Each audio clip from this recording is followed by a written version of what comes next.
তুমি যদি জীবনে কিছু করতে যাও, দেখো তুমি যেটাই করবে, তুমি ভালো করো মন্দ করো, লোকে বাজে কথা বলবে, বাজে কমেন্ট আসবে, তোমার জীবনে বাধাও আসবে। তুমি কোনো দিকে তুমি এগোচ্ছ, তুমি একটা মধ্যবিত্ত বাড়ির মানে ফ্যামিলির মেয়ে হয়ে তুমি যদি বলো আমি কিছু করবো জীবনে, তোমার অনেক বাধা আসবে, অনেক। মানে ফ্যামিলির দিক থেকে আমার অত বাধা আসেনি। আমি বলবো না যে ফ্যামিলি আমাকে কোনোদিন বারণ করেছে বা কোনো জিনিসে চাপ দিয়েছে, কোনোদিন করেনি। তারা আমাকে মুক্ত আসে খোলা আকাশে বলে না, ছেড়ে দিয়েছে, ভালোভাবেই আমাকে বাঁচতে দিয়েছে, খুব স্বাধীনতা দিয়েছে।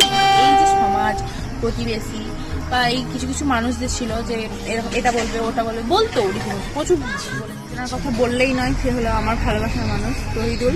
তোমরা সবাই ওকে চিনো, বেশি ওকেই চিনো বলতে গেলে। ওর সূত্র ধরেই, ওর থ্রুতেই আমি আজ যেটুকু যা এসছি, ওর জন্যই।